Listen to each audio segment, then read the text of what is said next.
அனைவருக்கும் வணக்கம். நம்ம இன்னைக்கு என்ன டாபிக் பார்க்க போறோம்னா ரேஷியோ அண்ட் ப்ரொபோர்ஷன் அப்படிங்கிற டாபிக் பார்க்க போறோம். ஸோ ஆர்ஆர்பி என்டிபிஎஸ்சி எக்ஸாம்ல ப்ரீவியஸ் இயர் கேட்ட கொஸ்டின்ஸை தமிழ் அண்ட் இங்கிலீஷில் இந்த வட்டம் நம்ம பார்க்கலாம். ஸோ வாங்க டாபிக் உள்ள போகலாம். பேசிக்காக நம்ம வந்து ரேஷியோ வந்து எல்லா எக்ஸாம்லேயும் வந்து 1 or 2 கொஸ்டின்ஸ் வந்து கேட்காங்க. மினிமம் 2 கொஸ்டின்ஸ் இருக்கிற மாதிரி தான் எல்லா கொஸ்டின்ஸுமே வந்து இந்த வட்டம் நடந்த ஆர்ஆர்பி என்டிபிஎஸ்சி எக்ஸாமில் இருந்துச்சு. ஸோ கன்ஃபார்மாக ஒரு 2 மார்க்ஸ் நம்ம வந்து கெயின் பண்ண முடியும். இந்த டாப்பிக்கோட பேசிக்கும் அதோட சம் கொஸ்டின்ஸும் வந்து பார்க்கலாம். இந்த ஆர்ஆர்பி என்டிபிஎஸ்சியில் கிராஜுவேஷனில் கேட்ட கொஸ்டின்ஸ். ஓகேவா? ஸோ ஃபர்ஸ்ட் ரேஷியோனா என்ன அப்படிங்கிறத பார்க்கலாம். Compound the ratio of A is to B and C is to D and both multiplies. அதாவது என்னன்னா ஏஎஸ் டு பின்னு கொடுத்தாங்கன்னா அதை நம்ம எப்படி எழுதலாம்னா ஏ பை பி அப்படின்னு எழுதலாம். சரிதானா? ஏ பை பி அப்படின்னு எழுதிக்கலாம். ஸோ இதே மாதிரி சி இஸ்டு டி அப்படின்னு கொடுத்தோம்னா சி பை டி அப்படின்னு எழுதிக்கலாம். ஸோ இதை கிராஸ் மல்டிப்ளை பண்ணோம் அப்படின்னா, அதாவது குறுக்கு பெருக்கல் பண்ணோம் அப்படின்னா ஏசி ஈக்குவல் டு பிடி அப்படிங்கிற மாதிரி கிடைக்கும். ஸோ அடுத்த டேர்ம் எழுதிக்கலாம் சி பை டி அப்படின்னு எழுதிக்கலாம். இது வந்து குறுக்கு பெருக்கல் பண்ணோம் அப்படின்னா நமக்கு வந்து என்ன கிடைக்கும் அப்படின்னு பார்த்தீங்கன்னா,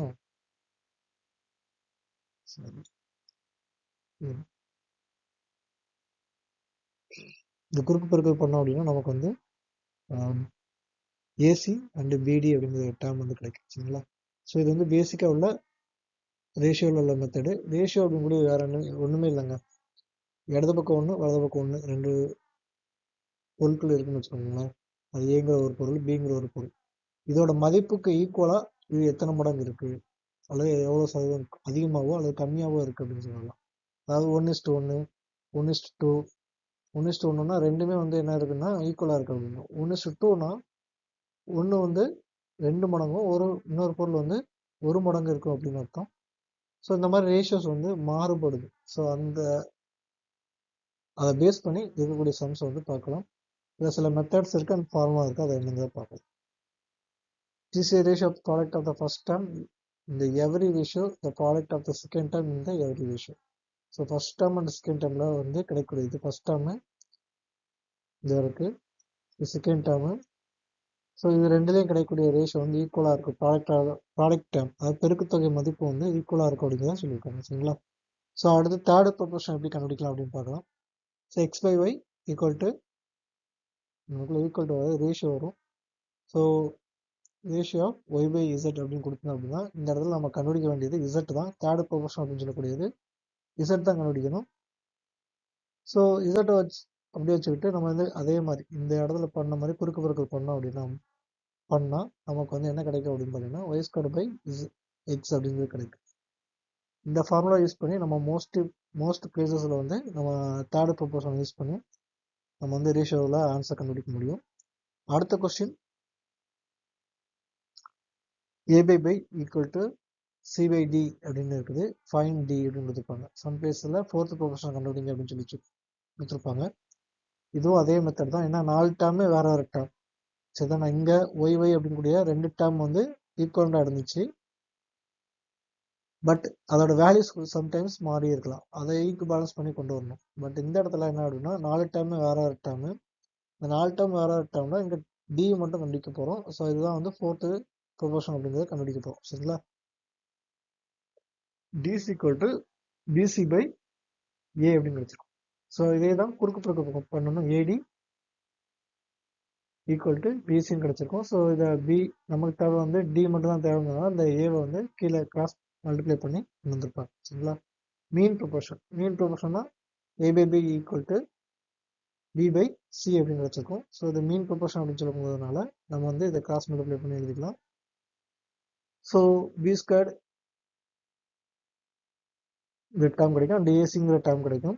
ஸோ பி நமக்கு கண்டுபிடிக்கிறதுனால B is equal to square root of AC அப்படிங்கிற டேர்மு மீன்ஸ் இது என்னன்னா product of other 2 terms A and C. அதை ஸ்கொயர் ரூட் எடுத்துட்டோம்னா மீன் ப்ரொபோர்ஷன் அப்படின்னு சொல்லி கிடைக்கும். இது ரிப்பீட்டடாக ஆர்ஆர்பி என்டிபிஎஸ்சியில் மீன் ப்ரொபோர்ஷன் கேட்காங்க அண்ட் தேர்டு ப்ரொபோர்ஷன் கேட்காங்க. இந்த ரெண்டையுமே வந்து பார்த்துக்கணும். ஸோ வாங்க சம்முக்கு போகலாம். ஸோ ஃபர்ஸ்ட் சம் என்ன அப்படின்னா, if 7:14 double colon equal to double colon 8.7 X அப்படின்னு கொடுத்துருக்காங்க. அதே மாதிரி இங்கிட்ட ஒரு டேர்ம் கொடுத்துருக்காங்க. சரிதானா? ஸோ இந்த ரெண்டு டேர்ம்லையுமே வந்து இங்கே ஒய் கண்டுபிடிக்கணும், இதில் எக்ஸ் கண்டுபிடிக்கணும். ரெண்டு டேர்ம்லையுமே வந்து நம்ம கண்டுபிடிக்க வேண்டியது ஒய் அண்டு எக்ஸ். ஸோ இப்போ அது ரெண்டுக்கான ரேஷியோ தான் நம்மகிட்ட கேட்டிருக்காங்க. என்ன கேட்டிருக்காங்கன்னா அது ரெண்டுக்கான ரேஷியோ கேட்டிருக்காங்க. ஃபர்ஸ்ட் டேர்மை கன்சிடர் பண்ணுறோம், இதை செகண்ட் டேர்மை கன்சிடர் பண்ணுவோம். இதுலேருந்து எக்ஸும் அண்ட் ஒய்யும் வந்து ஃபைண்ட் அவுட் பண்ணுவோம். ஃபைண்ட் அவுட் பண்ணிவிட்டு ஆன்சர் கண்டுபிடிக்கலாம். ஸோ இதை எப்படி எழுதலாம்னா 7/14 ஈக்குவல் டு 8/7/எக்ஸ்ன்னு எழுதலாம். ஸோ அதை கிராஸ் மல்டிப்ளை பண்ணோம் அப்படின்னா, அதாவது தேர்டு ப்ரொபோர்ஷன் கண்டுபிடிக்கிற ஃபார்முலா வச்சு நம்ம எழுதணும் அப்படின்னா எக்ஸ் ஈக்குவல் டு 14 × 8.7/7 இருக்குது. ஸோ இதை நம்ம வந்து கிராஸ் மல்டிப்ளை பண்ணணும். மீன்ஸ் கிராஸ் பண்ணணும். 14 இதையும் கிராஸ் பண்ணோம் அப்படின்னா இந்த பிளேஸில் வந்து 2ன்னு கிடச்சிருக்கும். ஸோ 2ன்னு கிடைச்சா 2 × 8.7 = 17.4. அதாவது எக்ஸோட மதிப்பு 17.4 கிடைச்சிருக்கு. அதே மாதிரி ஒய்யோட டேர்ம் கண்டுபிடிக்கணும். ஸோ இப்போ ஒய்யோட டேர்ம் கண்டுபிடிக்க அப்படின்னா அதே மாதிரி ஈக்குவேஷன் அதே டேர்மில் மறுபடியும் ரீப்ளேஸ் பண்ணணும். ஸோ ஒய் = 35 × 7/5 அப்படின்னு கிடைச்சிருக்கு. சரிங்களா? ஸோ ஒய்யோட மதிப்பு ஃபைனலாக நம்ம 49 அப்படின்னு கண்டுபிடிக்கலாம். ஸோ இப்போ அந்த எக்ஸ் அண்ட் ஒய் ரெண்டுமே கிடச்சிருச்சு. ஸோ இப்போ எக்ஸோட மதிப்பு 17.4:49 அப்படிங்கிறத ஒய்யோட மதிப்பு பிரதிட்டுலாம். ஸோ ரிமைனிங் என்ன பண்ணோம் அப்படின்னா இந்த டெசிமல் இருக்கிறதுனால நம்ம என்ன பண்ணுறோம் அப்படின்னா அடிஷ்னலாக ரெண்டு சைடுமே எக்ஸ் அண்ட் ஒய் ரெண்டுலையுமே வந்து 10 கொண்டு மல்டிப்ளை பண்ணுறோம். ஸோ மல்டிப்ளை பண்ணோம்னா 174/490 அப்படின்னு வச்சிருக்கு. ஸோ இப்போ நம்ம வந்து என்ன பண்ணலாம்னா முதல்ல இது ரெண்டால் அடிபட்டுமான்னு பார்ப்போம். அடிபடும். ஸோ அடிபட்டோம்னா 8 × 16 8. ஸோ அடுத்து வந்து இது 1 இருக்குது 4. ஸோ 14னா 7 87. ஸோ இங்கே வந்து லெஃப்ட் ஹேண்ட் சைடில் 87 வரக்கூடிய ஒரே ஆன்சர் இது ஒன்று தான். ஸோ அதனால் இதை நம்ம வந்து சூஸ் பண்ணிக்கலாம். சரிங்களா? ஓகே, இதான் வந்து ஆன்சர். அடுத்த சம்மு அதே மெத்தட் தான், சேம் மெத்தட் தான். ஸோ இந்த சம்மை நம்ம செய்யலாம். ஸோ 4:16 =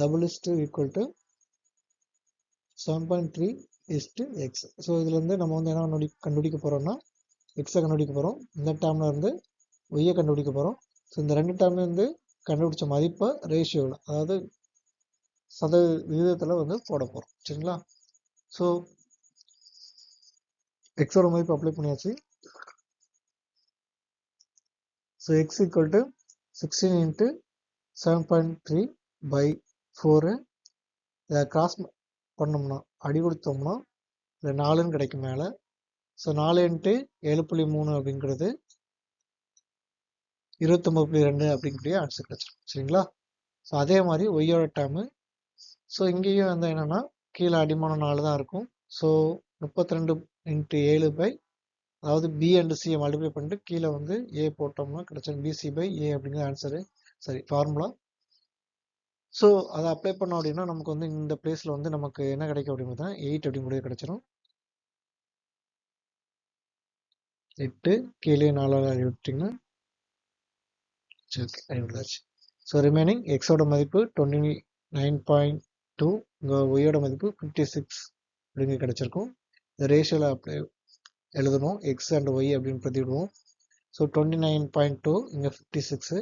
இங்கேயும் டெசிமலில் ஒரு சைடு இருக்குது. ரெண்டு சைடுமே ஈக்குவலாக நம்பர்ஸில் கொண்டு வரதுக்காக 10ஆல் மல்டிப்ளை பண்ணுறோம். அந்த டெசிமல் ரிமூவ் ஆக 10ஆல் மல்டிப்ளை பண்ணுறோம். 292:560 அப்படின்னு இருக்கு. ஸோ இங்கேயும் பார்த்தீங்கன்னா லெஃப்ட் ஹேண்ட் சைடில் ஃபுல்லாமே வந்து 70ஆல் தான் இருக்குது. 70க்கு மேலே, 70க்கு கம்மியாக எதுவுமே இல்லை.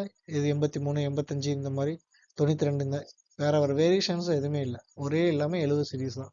ஸோ இப்போ 70 வரணும்னா இங்கே எதால் அடி கொடுத்தா வர வாய்ப்பு இருக்குன்னா ஃபஸ்ட்டு 2 டெசிமல் இருக்குது. 4ஆல் அடி கொடுத்தோம்னா 4 7 28. சரியா? ஸோ இப்போ மிச்சம் ரிமைனிங் 1 இருக்குது. அதால் அடி கொடுத்தோம்னா 3. ஓகேவா? 12 × 3 12 × 4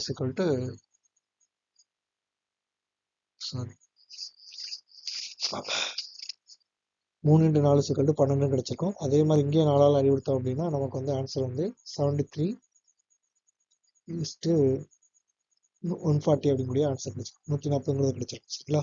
ஸோ இதை வந்து 4ஆல் 2 சைடுமே நம்ம அடி கொடுத்தோம்னா இந்த ஆன்சர் வந்து கிடைச்சிருக்கு.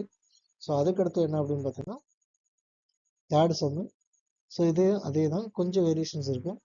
A/B = 3:4 அப்படின்னு இருக்காங்க. அதாவது சமமானது, ஏக்கு சமமானது 3, பிக்கு சமமானது 4ன்னு சொல்லியிருக்கோம். சரிங்களா? அதே மாதிரி பிக்கு சமமானது இங்கே 4. இங்கே நல்லா பார்த்தீங்கன்னா தெரியும், இங்கேயும் பியோட மதிப்பு 4 கொடுத்துருக்காங்க, இங்கேயும் பியோட மதிப்பு 4 கொடுத்துருக்காங்க. சரிதானா? ஸோ அப்போ நியர்பை ஈக்குவலாக இருக்கும். அப்போ ஏபிசி அப்படின்னு கூடியதை நம்ம டேரெக்டாகவே எடுத்துக்கலாம். ஏன்னா பியோட மதிப்பு இங்கே ஈக்குவல். சம் பிளேசஸில் வேரியேஷன் கொடுத்துருப்பாங்க. இங்கே 4, பியோட மதிப்பு 4, பியோட மதிப்பு 6, 7 இந்த மாதிரி நம்பர்ஸ் கொடுத்துருப்பாங்க, மாற்றி கொடுத்துருப்பாங்க. ஸோ அந்த இடத்துல நம்ம கொஞ்சம் சப்ஸ்டியூட் பண்ணுற மாதிரி இருக்கும். இதை டேரெக்டாக கூட அப்ளை பண்ணால் நமக்கு ஆன்சர் கிடைச்சிடும். ஏபிசி அப்ளை பண்ணிங்கன்னா 14, கீழே வந்து சிங்கிற மதிப்பு கொடுத்துருக்காங்க 7. ஸோ அடி கொடுத்தோம் அப்படின்னா நமக்கு வந்து டேரெக்டாக வந்து ஆன்சர் 2 போட்டுடலாம். இருந்தாலும் சம் ஸ்டெப்ஸை வந்து பார்ப்போம். A/B/C அப்படிங்கிற டேர்ம் பதிலாக நம்ம ஏபியோட டேர்ம் ஃபஸ்ட்டு உள்ள டேர்மை 3:4 எடுத்துக்கணும். அதே மாதிரி பிசியோட டேர்மை 4:7 அப்படின்னு எடுத்துக்கிட்டோம். ஸோ இதை ஈக்குவலாக எழுதணும் அப்படின்னா இதை ஒரு போட்டு எழுதிட்டோம்னு வச்சுக்கோங்களேன்.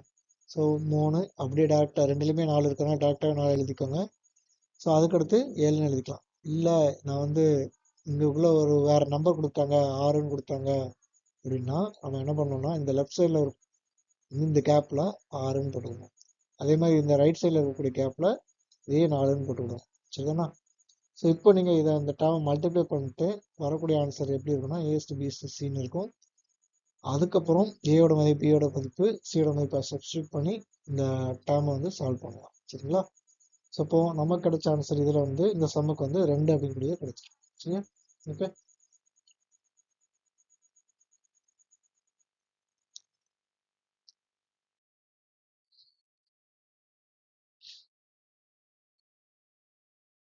நெக்ஸ்ட் சம்மு 7:4 3.7 டபுள் கோலன் 3.7 எக்ஸ் அப்படின்னு இருக்கு. ஸோ இந்த மதிப்பு என்னன்னா நம்ம எக்ஸுங்கிற மதிப்பு கண்டுபிடிக்க போகிறோம். பட் இது நல்ல எக்ஸாக்டாக கவனிச்சிங்கன்னா தெரியும், பி அண்டு பி ஆக்சுவலி இது வந்து சேமாக இருக்குது.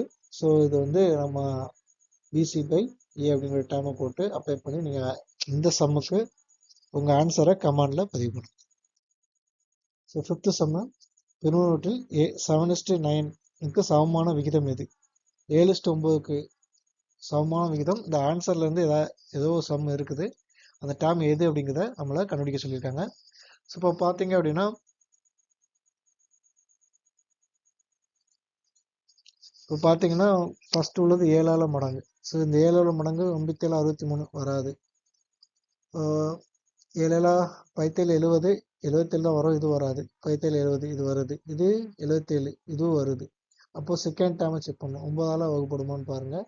ஸோ செகண்ட் டேர்ம் 90, 9 90 வந்துருச்சு, இது 97 இது வராது. ஸோ ஆன்சர் இஸ் சி தான் வந்து கரெக்டான ஆன்சர். சரிங்களா? ஓகே.